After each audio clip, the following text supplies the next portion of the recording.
Les dreamers de tous les pays, dreamers de France, n'hésitez pas à nous appeler avec nos invités mobilisés avec nous en studio pour un sujet en effet passionnant. Toby Nathan, bonjour. Pardon, vous buviez votre café au moment où je vous salue. Bonjour. Psychologue, psychiatre et écrivain. Vous avez notamment publié chez Odile Jacob Les secrets de vos rêves il y a quelques mois. Tristan Frédéric Moire, bonjour à vous. Bonjour, Spécialiste du langage du rêve, auteur de l'interprétation psychanalytique du rêve aux éditions de l'Archipel. D'abord, messieurs, nous rêvons tous. On est d'accord? Oui, absolument. Et quasiment 100 minutes par nuit, des rêves et des cauchemars dont on ne se souvient pas toujours. Expliquez-nous d'abord ce distinguo entre ceux qui ont une imagination mais qui les perturbent longtemps et qui se souviennent de leurs rêves et les autres pour lesquels tout semble effacé, Toby Nathan. Il n'y a aucune différence en fait. Oui.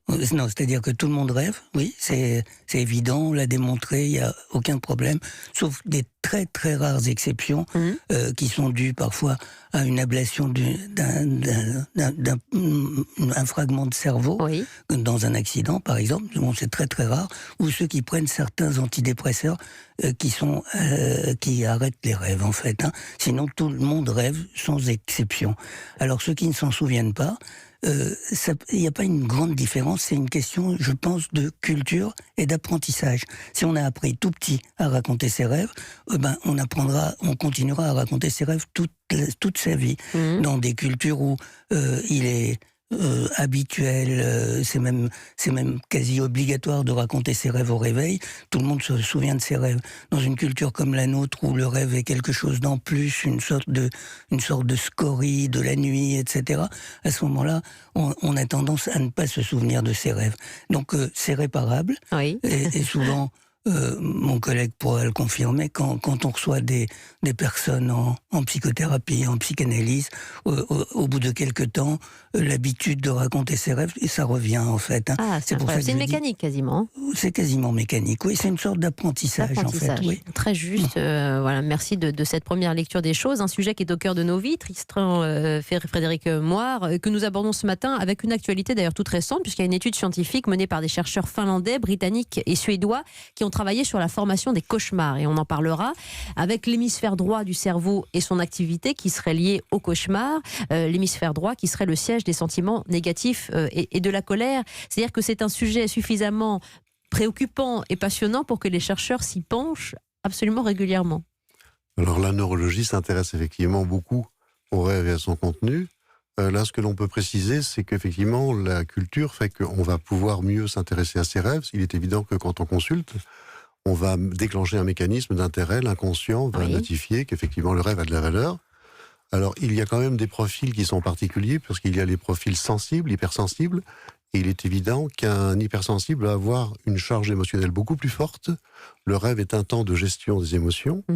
Les hypersensibles vont souvent ressentir davantage leurs rêves, les vivre comme des cauchemars ou pas, puisqu'il n'y a pas de différence entre un cauchemar et un rêve, simplement c'est le contenu qui est différent. Donc le cerveau va gérer des informations, des émotions, et selon la sensibilité de la personne, ce contenu va être plus ou moins sensible et plus ou moins fort, avec une mémoire plus ou moins forte. Et on peut noter d'ailleurs que les femmes se souviennent beaucoup mieux de leurs rêves, elles s'intéressent davantage à leur contenu psychique, et elles sont beaucoup plus en général en introspection que les hommes. Quand on rêve par exemple qu'on court et qu'on ressent vraiment cette activité physique, Toby Nathan, comment on explique ce mécanisme du cerveau incroyable? On ressent des rêves vraiment dans notre chair, on en frissonne. Oui, alors c'est-à-dire un rêve, c'est comme un film quoi en fait. Oui. C'est un film, c'est-à-dire on projette le film, sauf que c'est pas nous le réalisateur du film, on est le spectateur d'un film qui sort de nous-mêmes en fait. C'est très étrange. C'est-à-dire qu'on n'est absolument pas conscient de produire le rêve, on est spectateur du rêve, et c'est plus que spectateur parce qu'on y assiste avec ses yeux, beaucoup, les yeux sont très importants dans les rêves, mais aussi avec tout son corps. Et donc c'est pour ça qu'on ressent les sensations qui se manifestent dans le rêve en fait. C'est comme un film, c'est une sorte de cinéma, peut-être qu'on en fera un jour, on ressent les odeurs et on sent les mouvements de la personne qu'on voit sur l'écran. Est-ce qu'on est plus victime ou acteur en général dans nos rêves et dans nos cauchemars? On est toujours victime, on est très rarement acteur de son rêve, on est toujours spectateur du rêve, victime les rêves sont pas toujours désagréables. Non, hein. non, non, absolument. Ils sont majoritairement désagréables, hein, vous savez ça. 80% des rêves sont des rêves désagréables, en fait. Hein. Donc, mais il y a une raison à ça. Hein. On est toujours, en tout cas, passif dans le rêve. On reçoit le rêve. Et c'est très rarement on est dans le rêve, et parfois on a conscience de faire son propre rêve, mais c'est exceptionnel. C'est des rêveurs très particuliers. Et certains rêveurs même sont capables de diriger leurs rêves. Hein. C'est incroyable. Et donc ça, c'est des rêveurs très particuliers, ce qu'on appelle les rêves lucides. Oui. Et ces rêveurs-là, d'ailleurs, sont utilisés par les laboratoires qui travaillent sur les rêves, les laboratoires de neurologie, pour explorer le fonctionnement du rêve, en fait. Ça veut dire quoi plus précisément avec un exemple de rêve lucide, Tristan Frédéric Moir?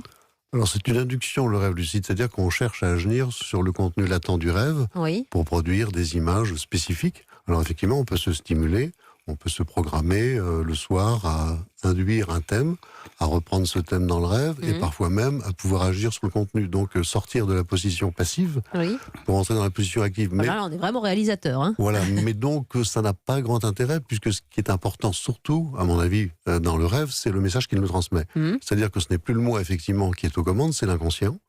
Donc c'est une charge énorme, c'est une dimension énorme qui nous transmet des messages qui concernent notre vécu, qui concernent à la fois nos blocages et nos potentiels. Ça veut dire qu'on est en situation de lâcher prise quand même dans un rêve ou dans un cauchemar? En principe, oui, puisque si on est passif, alors je ne sais pas si la charge est toujours négative, j'ai l'impression que c'est plutôt équivalent. Oui. Ça dépend, parce que dans un rêve, il y a vraiment les deux. Il y a le positif et il y a le négatif. Ouais, qui nous fait réfléchir en tout cas sur les circonstances du moment, sur notre présence aussi au monde à ce moment-là, au présent, avec cette imagination débordante, plus débordante chez certains d'entre nous. On en parle avec Toby Nathan, avec Tristan Frédéric Moir et avec déjà beaucoup d'auditeurs au standard, Anne-Marie, Micheline, Josiane. On va vous donner la parole à tout de suite au 39-21. Mais que se passe-t-il quand nous dormons? On parle des rêves et des cauchemars ce matin avec Wendy Bouchard et ses invités. Et à quel moment rêve-t-on justement? Toby Nathan, psychologue, ethnopsychiatre, et Tristan Frédéric Moir, spécialiste du langage du rêve, auteur de l'interprétation psychanalytique du rêve. Si on dort peu, est-ce qu'on a moins de chances de faire des rêves et des cauchemars, pour reprendre ma question Ça préalable? tombe sous le sens. Hein. C'est-à-dire qu'on rêve au bout de à peu près 1 heure de sommeil, en fait. Hein. Donc, si vous dormez peu, vous rêvez moins, puisque le sommeil comporte des cycles. Sauf qu'on sait maintenant, depuis assez peu, en fait, depuis une dizaine d'années, que on rêve, en fait, on pensait qu'on rêvait que durant le sommeil paradoxal. Oui. C'est-à-dire, il y a un moment du rêve, il faut peut-être expliquer ce que c'est, le sommeil paradoxal. Oui, un petit mot. C'est-à-dire que dans le sommeil, on descend dans le sommeil. Hein. C'est comme si on plongeait au fond de l'eau, quoi. Hein. On descend progressivement, il y a différents niveaux, et tout notre corps s'endort, notre esprit s'endort, tout se déconnecte en quelque sorte.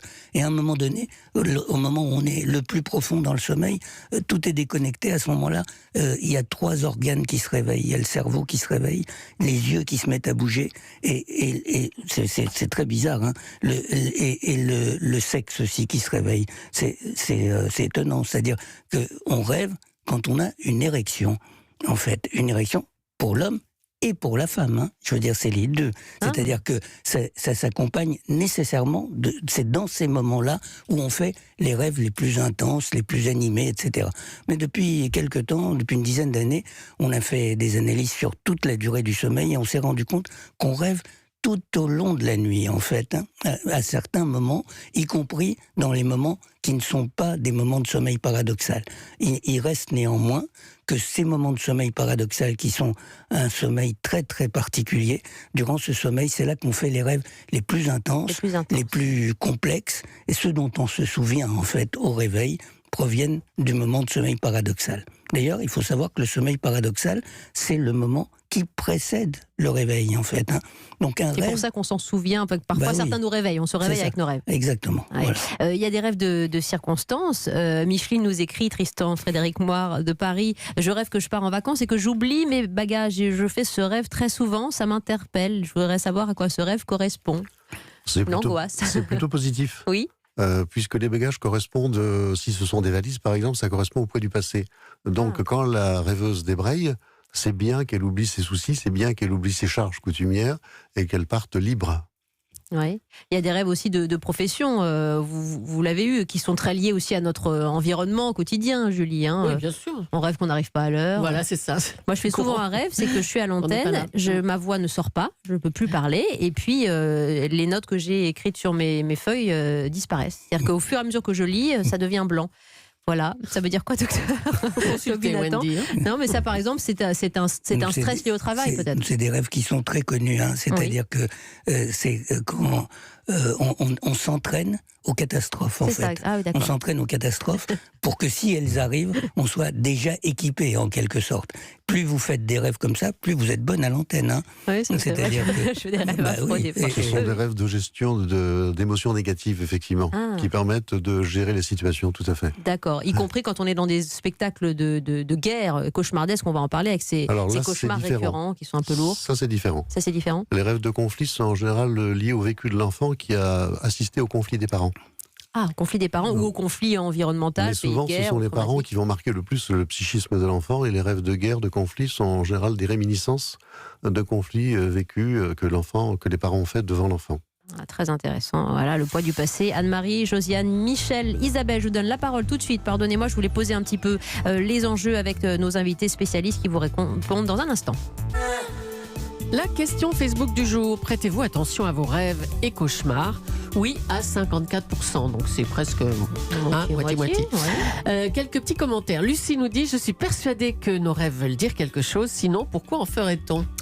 C'est une interprétation, Tristan Frédéric Moir, qui doit vous réjouir. Hein, vous qui êtes spécialiste du langage du rêve. C'est une affirmation. Oui. Effectivement, on parlait tout à l'heure des cycles du sommeil. Pendant le temps du sommeil paradoxal, c'est là que vont se produire les rêves qui vont rester le plus en mémoire, et principalement donc les rêves d'émergence, qui sont, que je considère comme des rêves messages. C'est-à-dire que si on s'en souvient, c'est que ça a du sens. Mm-hmm. Et donc, c'est dommage de ne pas traiter ce matériel quand on s'en souvient, et faire interpréter un rêve, c'est toujours important parce que ça nous concerne. Le rêve parle de nous, le rêve parle de notre réalité, parle de notre dimension intérieure, de nos projections. Et donc, quand on analyse ce contenu, on met la personne vraiment en relation avec elle-même. Est-ce que les rêves très absurdes ont un sens, malgré tout, un sens caché? Toby, Nathan, si vous voulez bien, pardon, parce que je fais 1000 choses à la fois, je laisse Josiane raconter son rêve et vous interprétez derrière peut-être aussi. Bonjour Josiane. Oui, bonjour. Je parlais de rêves absurdes, ou étonnants en tout cas. Non, un beau rêve en fait. Mais un beau rêve, oui. Je vais essayer de raccourcir l'histoire parce que là, quand je rêve, je regarde pas la montre. Hein. Donc, on est en vacances en Thaïlande et il y a une inondation. Et on est au bord d'un fleuve comme ça. Et là, on n'a réussi pas à traverser de l'autre côté. Et un éléphant arrive et il a comme un parasol où on peut s'installer, la famille dedans, et il nous fait traverser la rivière. Voilà. Donc c'est l'éléphant qui vous sauve d'une inondation. C'est ça. Et vous êtes partie en Thaïlande dans votre vie, Josiane? Non, c'est certainement les infos à la télé, quand je vois le tsunami qui me perturbe, voilà. Ah oui, alors Toby, Nathan, par exemple, intéressant ce rêve de Josiane. Oui, mais je veux dire, moi je sais pas bien interpréter les rêves si je peux pas parler un peu avec la personne. Ah oui, allez-y. Alors, je voulais savoir pourquoi elle pense à un éléphant. Est-ce que elle a... Aucune idée, non, vraiment. Pardon ? Aucune idée comment cet éléphant est apparu dans mon rêve. Ça, j'en ai aucune idée. Non, j'ai pas de relation avec des animaux comme ça. À part quand je vais voir dans un zoo, mais bon, c'est tout, quoi. Et votre famille, c'est qui votre famille ? C'est mes enfants et mes petits-enfants. Vous en avez beaucoup ? J'ai seulement un fils, une fille et 3 petits-enfants. Et 3 petits-enfants. Et il y a... Et leur famille aussi, non ? Ils sont mariés ?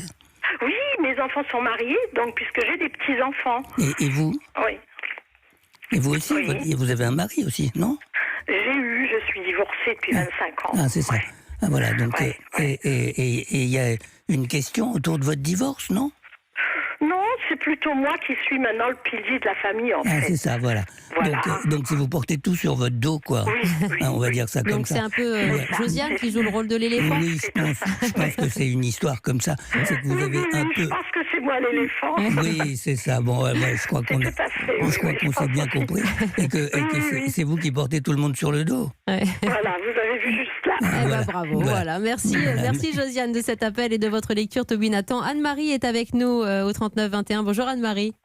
Oui, bonjour Wendy, bonjour Julie, bonjour à vos intervenants. Pardon, Tristan, vous pouvez interpréter, bien sûr. Donnez-nous votre interprétation. Alors, Sur le rêve de Josiane, oui, sur de le rêve de l'éléphant Josiane, et donc rapidement, il y a une peur du passage du temps qui est signifiée, Oui. une très forte émotivité qui est liée à ça, Oui. et il y a une recherche de spiritualité, mais avec des antagonismes.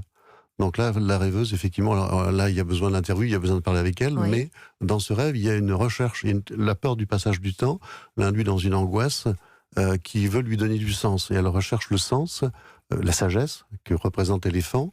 Donc ça peut aussi la représenter, bien entendu. Hein. Mais il y a quelque chose qui la protège, elle a peur. Donc il y a une ambiguïté qu'elle aurait besoin de démêler. Avant d'accueillir Josiane, nous avons Joyce qui nous écrit qu'elle se réveille avec des crises d'angoisse et avec des cauchemars terribles, des nuits qui ne sont pas du tout réparatrices et des cauchemars récurrents, scènes de guerre, imperturbablement. Alors vous parliez tout à l'heure des conflits l'un et l'autre liés à l'enfance qui peuvent expliquer aussi cela.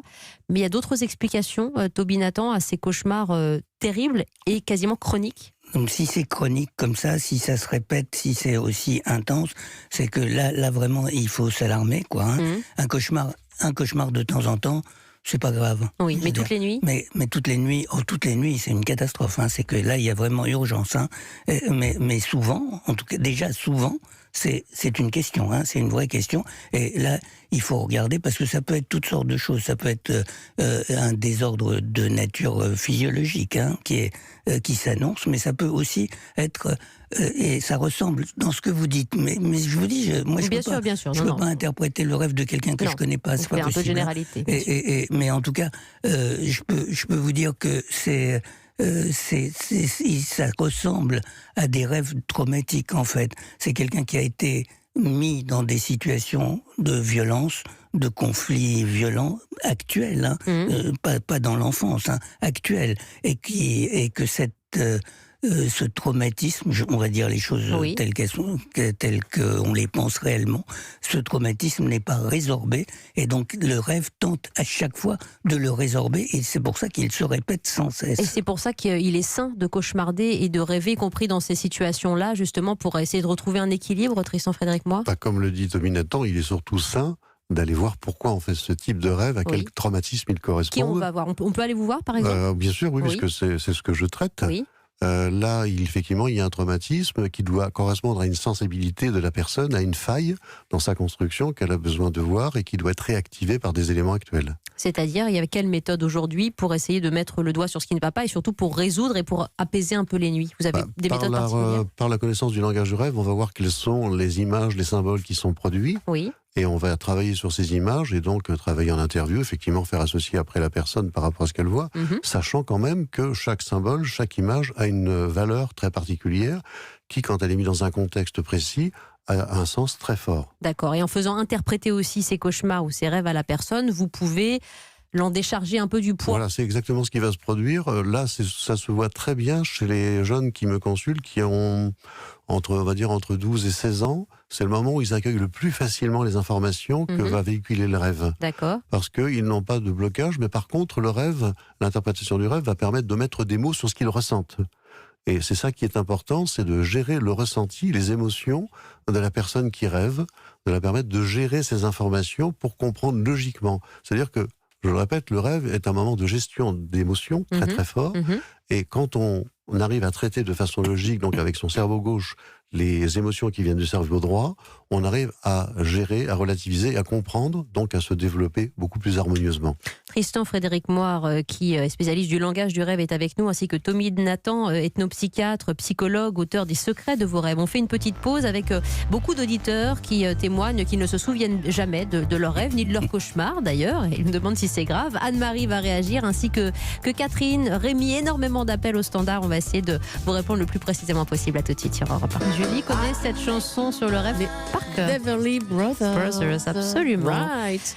Chaque fois que j'ai envie de toi, je rêve. Voilà. Voilà la traduction de cette chanson. Et le langage des rêves en question avec l'onirologie, c'est cette science du langage du rêve que vous représentez, Tristan Tristan Frédéric Moir, vous qui êtes avec nous, auteur de l'interprétation psychanalytique du rêve, avec Toby Nathan, notre autre invité psychologue et ethnopsychiatre et auteur des secrets de vos rêves. Nous sommes, messieurs, avec Anne-Marie au 3921. Bonjour Anne-Marie, pour interpréter ces rêves. Bonjour Wendy, bonjour à tous.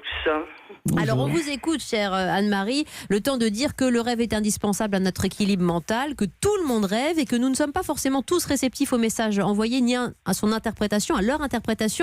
Est-ce que vous êtes une grande rêveuse ou est-ce que vous faites beaucoup de cauchemars, vous Anne-Marie ? Les deux. Suivant les circonstances, donc, mais j'ai toujours beaucoup rêvé, et puis bon, aussi il y a des cauchemars un peu récurrents qui viennent. Mais là, le sujet, c'est un rêve. Oui. Et c'est un rêve relativement agréable et qui revient donc souvent, Oui. et qui m'intrigue. Voilà, donc j'ai 3 grands-enfants, je n'ai pas de petits-enfants, je ne pense pas être en passe d'en avoir un jour, voilà. Et par contre, je fais un rêve très souvent que j'ai dans mes bras un petit enfant. Alors, souvent c'est un bébé, ça peut être un enfant un petit peu plus grand, ce n'est jamais un enfant qui marche. Mmh. C'est toujours un enfant que je porte dans mes bras, je suis au milieu d'autres personnes, et c'est quelque chose qui me procure énormément de bonheur, de joie. Et voilà, je ne sais pas pourquoi, donc je vous dis, je n'ai aucun de mes enfants qui a lui-même des enfants. Pour l'instant, Tristan Frédéric Moir, comment interpréter ce rêve assez récurrent d'Anne-Marie ? Alors d'abord, il doit y avoir un aspect compensateur, puisqu'il y a certainement un désir d'être grand-mère, et puis de revivre ses joies de porter un enfant. Second plan, il y a des projets, puisque en rêve, l'enfant, la gestation, représente un projet qui est en cours. Mais là, la rêveuse le précise, ça ne marche pas. Il y a donc des choses qui n'aboutissent pas. Et il y a un sentiment d'impuissance. Donc le rêve apporte à la fois des éléments de satisfaction, de compensation par rapport au fait de se retrouver comme une maman, mais la rêveuse aurait peut-être besoin de voir pourquoi ce qu'elle entreprend, qui apparemment arrive à démarrer, ne va pas jusqu'au bout. Pourquoi elle n'arrive pas à finaliser ses projets, pourquoi ça ne marche pas. Vous avez parlé à vos enfants, j'imagine, Anne-Marie, de ce rêve un peu récurrent ? Non, j'ai pas parlé de ce rêve parce que je crois savoir que aucun de mes enfants ne désire avoir des enfants. Oui. Mais par contre, moi, vous parlez de projet. Je vais vous dire, moi, maintenant, j'ai pas de projet. Voilà, j'ai pas de projet parce que je suis donc divorcée après 32 ans de bons et loyaux services conjugaux, et j'ai eu un divorce très long, 5 ans, et très douloureux. Et là, donc, si vous voulez, moi, ma vie... Anne-Marie, là, justement, effectivement, vous notifiez ce qui ne fonctionne pas. Oui. Donc là, vous le notifiez, ce ne sont peut-être plus des projets actuels, mais vous avez encore, quelque part, un fonctionnement qui voudrait que ça fonctionne. Et notamment, vous voudriez être grand-mère. Là aussi, le rêve a un aspect compensateur. Oui. Merci Anne-Marie pour ces premières lectures et ces images fortes dans lesquelles vous vous retrouvez peut-être, amis auditeurs. Nous avons Catherine au standard et vous allez pouvoir réagir, Toby Nathan, à ce qu'elle nous dit. Catherine depuis la vallée de Chevreuse. Bonjour Catherine. Oui, bonjour. Alors, vous vouliez nous parler, vous, de vos rêves, de vos cauchemars ? Moi, de mes cauchemars, en tout cas, je ne me souviens pas de mes rêves, oui. Mais j'ai fait très souvent des cauchemars, et ce, depuis toute petite. Et donc, quand j'étais petite, ce qui m'a fait réagir, c'est effectivement le fait d'induire des rêves. Je savais pas que ça se faisait, mais c'est ce que je faisais quand j'étais petite en termes de protection. Comme je savais que j'allais faire des cauchemars et je ne voulais pas dormir, je me forçais à penser à des choses agréables pour pouvoir m'endormir en me disant que j'allais peut-être faire un rêve et pas un cauchemar. Et donc, ça arrivait. Et quand je faisais des cauchemars, comme j'en faisais régulièrement et j'en fais encore très régulièrement, je me réveillais. En fait, je me disais, il faut que je me réveille. C'est pas possible, ça peut pas continuer comme ça. Il faut que je me réveille. Et donc, je me réveillais de mes cauchemars en me forçant à me réveiller parce que c'était tellement dur, horrible que je voulais pas continuer. Et là aujourd'hui, ça va mieux. Alors, je fais petite, mais pendant très longtemps, et toute adolescente, même jeune femme, je faisais des cauchemars toutes les nuits, quasiment toutes les nuits. Maintenant, ça va mieux, j'en fais moins. Lesquels demande Tristan, Frédéric Moir? Quel genre? Alors j'avais soit des cauchemars qui étaient très sanglants avec beaucoup de sang, de violence, soit j'avais des cauchemars où je rentrais chez moi et il y avait des têtes de renard partout. Ma mère n'était plus ma mère mais c'était une tête de mort. Enfin des choses qui étaient vraiment dures et pourtant j'ai eu une enfance super heureuse. Et puis vous sentiez bien, vous aviez une vie agréable, etc. Au quotidien. Ah tout à fait, tout à fait. Moi j'ai eu peu de conflits, j'ai pas subi de violence. Je suis dans de très bel environnement, agréable.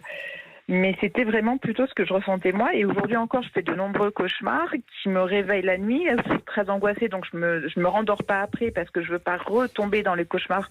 Ce que je fais régulièrement, c'est-à-dire que je me rendors et je retombe dans mon cauchemar. Alors Catherine, j'aimerais que Toby Nathan vous réponde un petit peu sur à la fois cet aspect très, très serein dans la vie. Catherine va bien, elle vit agréablement, etc. Et ses nuits sont tellement différentes de ce qu'elle vit le jour, avec ses terreurs, avec ses cauchemars réguliers qui ont commencé à l'enfance. Mais Catherine, est-ce que vous avez eu est-ce que vous avez subi des violences? Non, aucunement. Pardon? Non, pas du tout. Pas du tout. Et est-ce que vous avez été confronté à des gens qui étaient particulièrement autoritaires, par exemple? Non. Non? Non, c'est vraiment des cauchemars qui sont produits par vous-même, quoi. C'est ça. Et ça depuis l'enfance, en fait, hein? Oui. Ça a toujours été ça. Et j'ai toujours eu une appréhension à l'idée de m'endormir parce que c'est pour ça que je dors tard et très mal et très peu. Ah oui. Parce que je ne veux pas retourner dans cet état-là. Voilà. Oui, mais ça a commencé tôt? J'avais, je me rappelle encore de mes cauchemars quand j'avais 6-7 ans. Oui. 6-7 ans. 6-7 ans. Ça a commencé vers 6-7 ans. Et il s'est passé quelque chose dans votre famille à ce moment-là, non? Pas dont je me souvienne.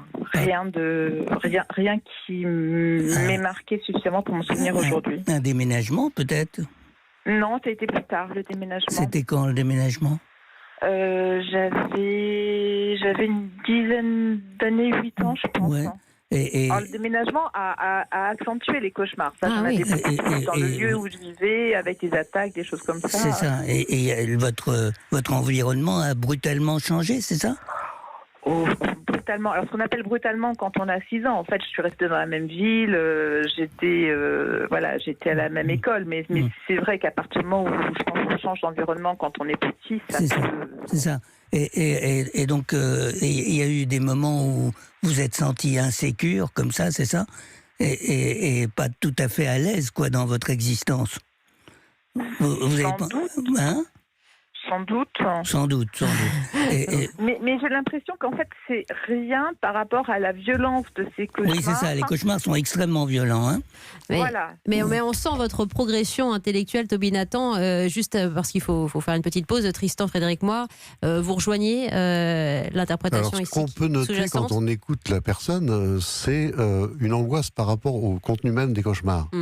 Là, il est possible que la personne soit d'un profil hypersensible. C'est-à-dire qu'elle reçoit les informations et les gère de façon différente que la plupart des personnes et ressent tout de façon exacerbée.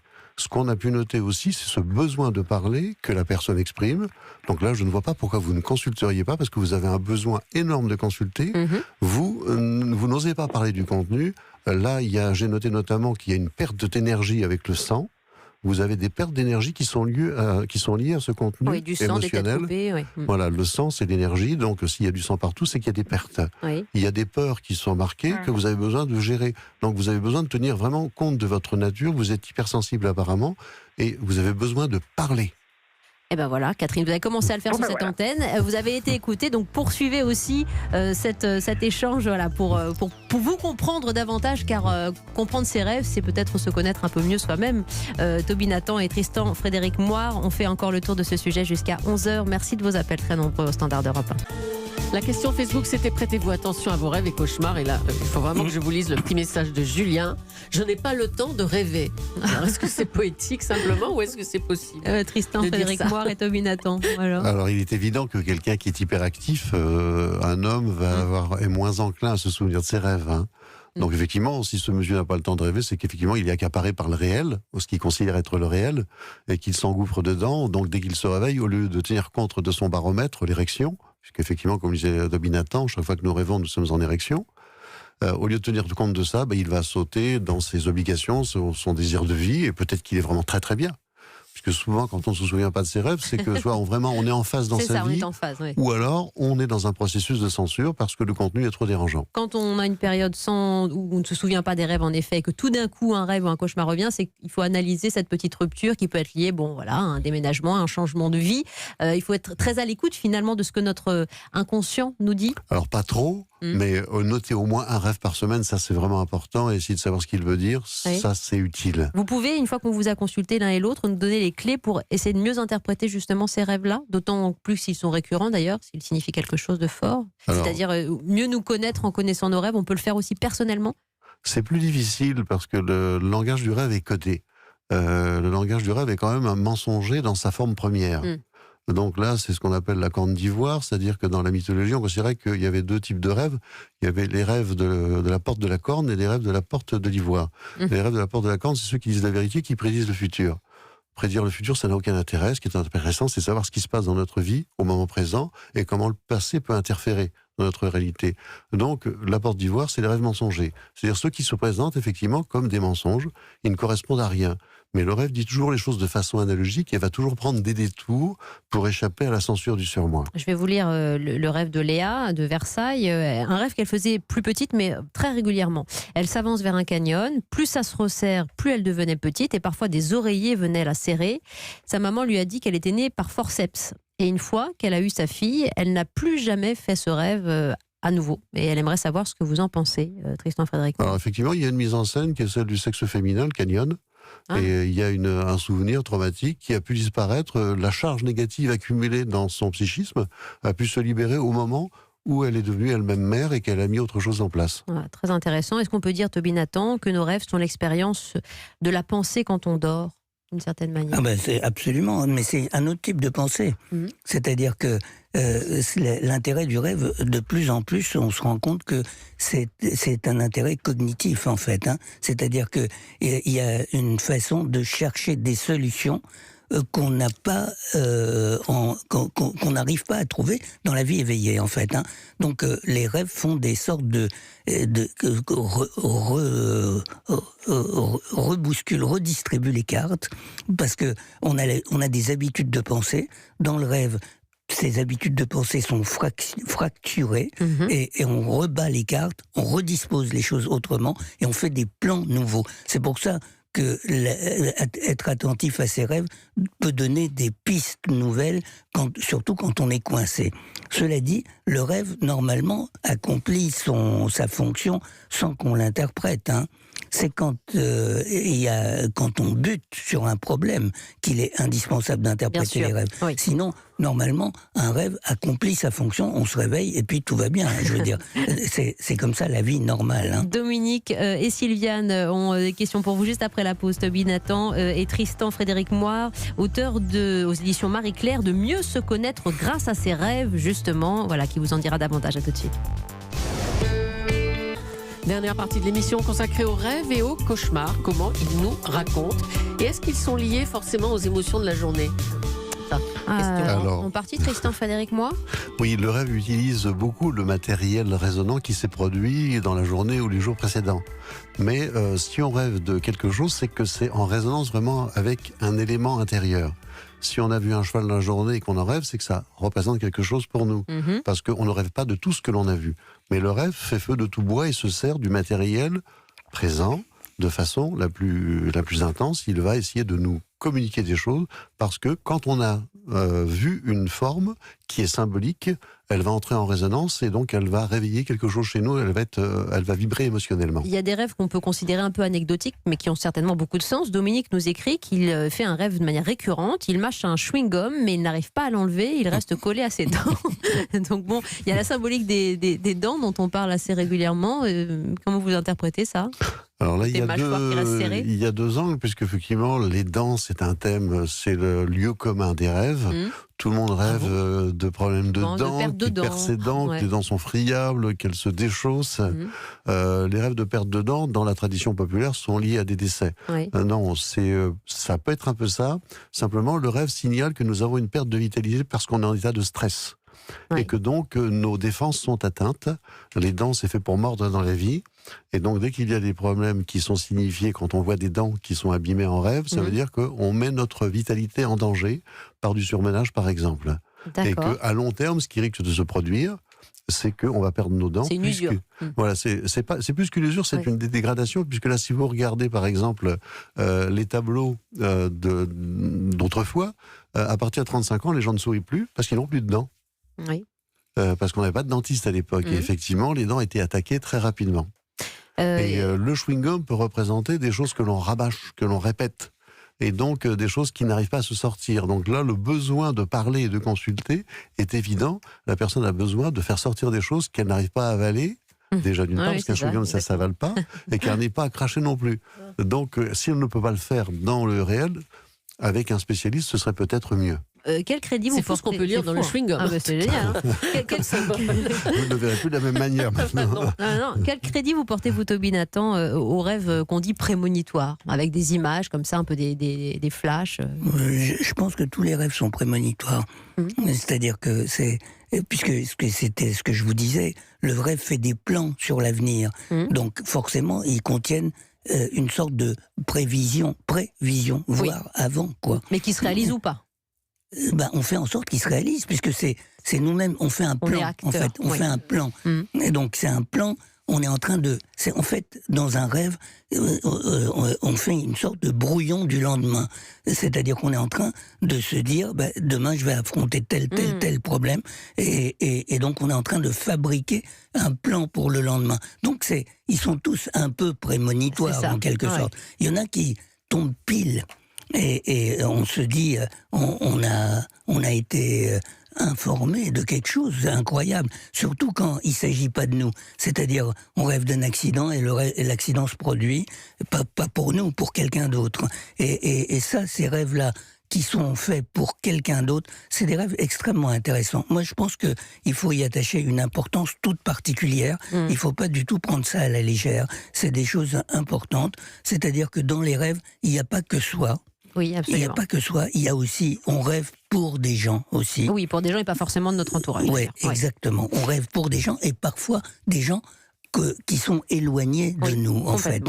Mais parfois on rêve de gens très proches comme Wendy, c'est rare d'avoir une Wendy au standard, qui nous dit qu'elle fait souvent un rêve un peu étrange. Elle rêve de sa petite fille qui a 2 ans et demi, qui est adulte au moment où elle rêve, qui tombe dans un puits, et au moment où elle saute pour la rattraper, leurs doigts se touchent, mais un rideau se met entre leurs doigts, et donc elle ne peut jamais la sauver. Elle a 2 ans et demi, cette petite fille. Alors est-ce que c'est un rêve qu'on appelle pour décompenser justement une situation de crise, de drame, d'horreur, Tristan Frédéric? Alors effectivement, parce que ça sollicite l'instinct maternel, mais il est possible que cet instinct maternel soit trop fort. Le puits peut représenter l'utérus, et qu'il y ait une tendance chez cette maman à vouloir garder son enfant dans son ventre. Et donc il y a quelque chose de divin avec les doigts qui se toucheraient. Il y a la notion de la toute-puissance de la mère, et elle a peur d'elle-même. Et donc le rêve l'avertit, attention, effectivement, l'enfant doit se séparer, et il y a besoin du tiers séparateur qui est le père, pour que effectivement l'enfant puisse devenir un individu à part entière. Ça, c'est très intéressant. On aurait pu consacrer bien d'autres heures à ce tour de la question, mais on y reviendra, messieurs, j'en suis sûre. Les secrets de vos rêves, Toby Nathan chez Odile Jacob et Tristan Frédéric Moire. Mieux se connaître grâce à ses rêves aux éditions Marie-Claire. Merci beaucoup, messieurs, et à vous, chers amis auditeurs, pour ces messages multiples. On a fait une belle petite consultation ensemble. Merci Wendy, merci Julie. À lundi, on sera là le lundi de Pâques. On sera là lundi, les amis. Bon week-end. Merci.